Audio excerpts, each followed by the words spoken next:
اپنا سر اونچا رکھو کہ تم کسی سے نہیں ڈرتے، لیکن اپنی نگاہیں نیچے رکھو تاکہ پتہ چلے تم ایک باعزت گھرانے سے تعلق رکھتے ہو۔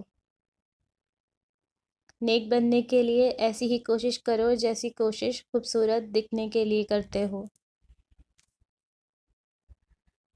دو چیزیں اخلاق کی وضاحت کرتی ہیں: آپ کا ظرف جب آپ کے پاس کچھ بھی نہ ہو، اور آپ کا رویہ جب آپ کے پاس سب کچھ ہو۔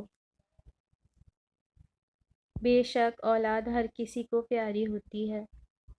نصیب سے زیادہ قیمتی دعا ہوتی ہے، کیونکہ جب زندگی میں سب کچھ بدل جائے تب انسان کے پاس دعا ہی بچتی ہے جو نصیب بدل دیتی ہے۔ قلم اٹھانے سے پہلے اتنی تحقیق کرو کہ تمہارے لکھے پر کوئی دوسرا قلم نہ اٹھا سکے۔ شفا اور شفا میں کیا فرق ہے؟ شفا کا مطلب صحت اور تندرستی، شفا کا مطلب ہے کنارہ موت اور گہری قبر۔ اکثر لوگ کہتے ہیں کہ اللہ آپ کو شفا دے، یہ دعا نہیں بد دعا ہے۔ ہمیں کہنا چاہیے کہ اللہ آپ کو شفا دے۔